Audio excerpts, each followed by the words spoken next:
janvier, alors que parallèlement à l'offensive des Ardennes, une poussée allemande menace la rive gauche du Rhin, la première armée française prend à son compte la défense, puis la libération définitive de l'Alsace. Le général Delattre de Tassigny dirige en personne les opérations.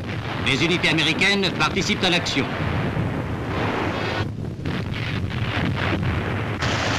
Le 23 janvier 1945, les Alliés ont franchi la Fecht et occupé la forêt domaniale de Colmar. Le 24, la rivière Ill est traversée entre Illhausern et Hausen. 40 cm de neige recouvrent le sol. Le froid est intense.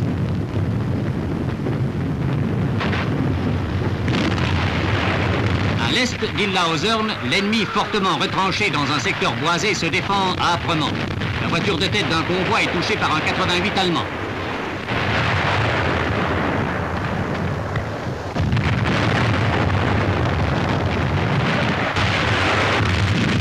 L'évacuation des blessés s'organise. Dans ce secteur difficile, le commandement français doit briser la résistance acharnée d'un ennemi rompu au combat défensif.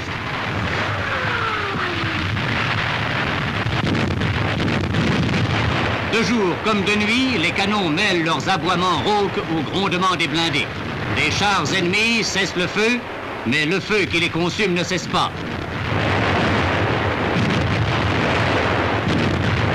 Les Allemands cessent le combat, mais le combat qui nous conduit vers l'Allemagne se poursuit. Blessés, courbés par le froid, la fatigue et la défaite, ces hommes, en se rendant, nous rendent une province volée.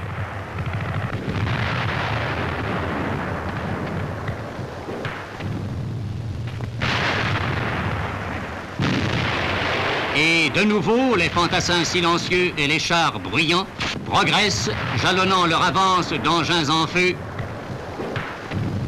et de cadavres gelés. Jepsheim, ce village est le dernier que nos troupes rencontrent avant le canal du Rhône au Rhin. Ici, l'arme sournoise, la mine, ralentit notre approche. Après le sable d'Afrique et la terre italienne, c'est la neige d'Alsace qu'il faut ausculter aujourd'hui.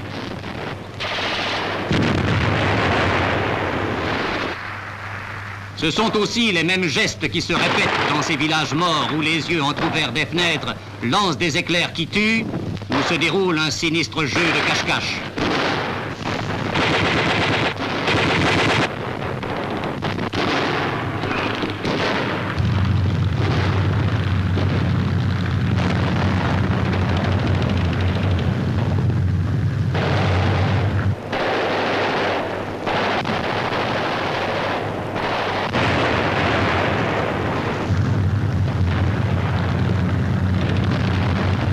L'ennemi s'accroche, ce sont des ruines qu'il faut lui arracher.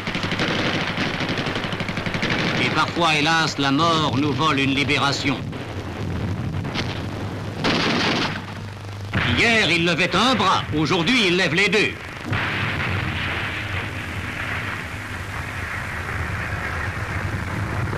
La victoire ou la Sibérie.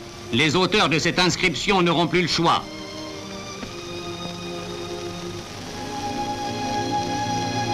L'Alsace reste allemande, défi que la retraite nazie rend ridicule. Demain, ce village ressuscitera français.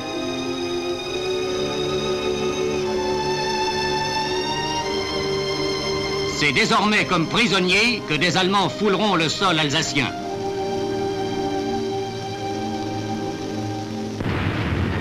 Entre le 25 janvier et le 1er février, le canal de Colmar est atteint puis traversé. Une pointe américaine vers le Rhin isole au nord-est de Colmar de nombreuses unités ennemies. 2 divisions françaises, franchissant l'île sur un vaste front, vont les refouler vers l'Allemagne.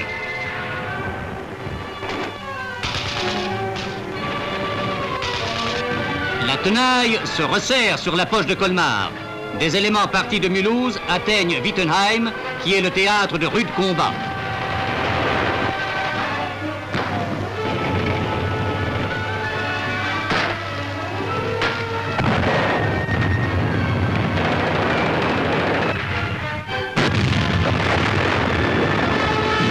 Ici encore, la guerre ravage un bourg paisible. Ici encore, la neige recouvre des armes et des combattants qui ne parleront plus.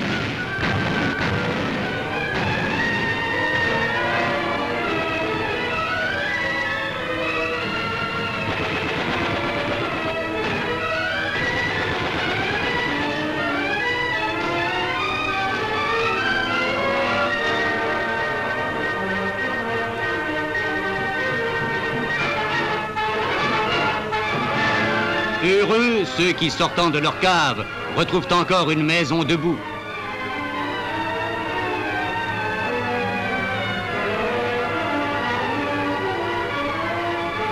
Tandis que les responsables de tant de misère sont acheminés vers le camp d'internement, d'autres colonnes se forment, colonnes pitoyables des sans-abri, contraints d'abandonner les pauvres restes d'une vie de dur labeur.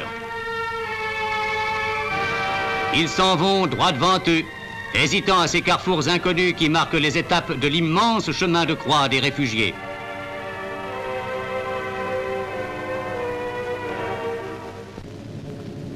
Le 2 février est un nouveau jour de gloire pour la première armée. Tandis qu'au nord s'achève le nettoyage de la rive gauche du Rhin, la 5e DB poursuit son avance victorieuse vers la dernière grande ville de France aux mains de l'ennemi.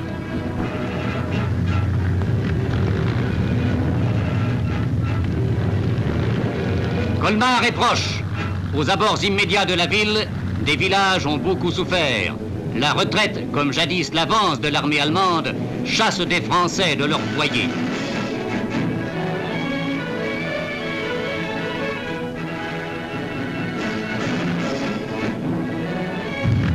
Grâce à une tactique hardie, c'est une ville intacte qui va tomber entre nos mains. Une pancarte allemande, une ville française, c'est Colmar enfin dont nos blindés troublent le silence inquiet.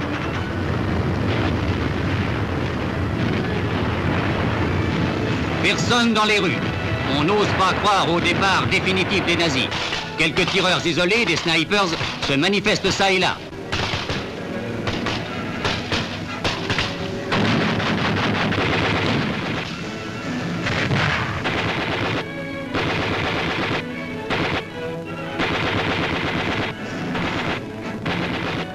Peu à peu se révèlent des candidats prisonniers. Beaucoup d'entre eux savent les Cosaques à 3 étapes de Berlin. Ils n'ont plus d'illusions.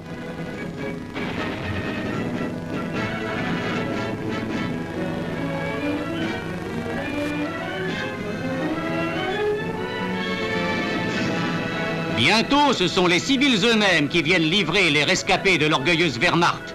Dans la seule poche de Colmar, 17 000 hommes sont tombés aux mains des Alliés.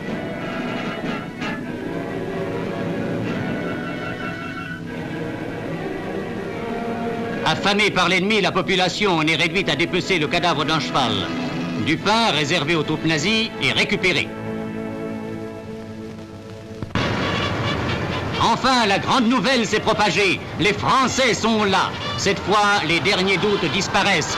Les dernières craintes s'envolent. Tout le monde donne libre cours à sa joie. En quelques instants, c'est une ville en fête qui acclame nos soldats et leurs vaillants camarades américains.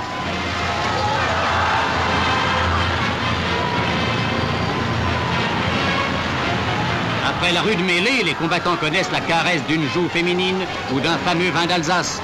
Ce ne sont plus les rues qui sont désertes, mais les maisons. Un ciel pur brille sur la neige que le sang des nôtres a rougi. L'Alsace redevient tricolore. Plus de place pour Hitler, plus de rue sans joie pour Göring.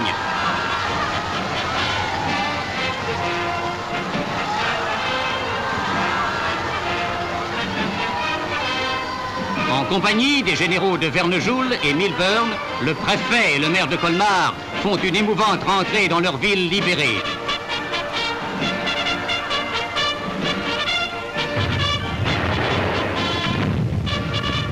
Habitants de Colmar, après 4 ans et demi d'oppression et de souffrance, votre cité retrouve la mère patrie et le drapeau tricolore. Jamais un nouveau 9 novembre. Non, en effet, jamais. La première armée a reconquis l'Alsace. C'est sur son propre territoire que l'ennemi devra demander grâce. Le Rhin est atteint, la France a retrouvé ses frontières.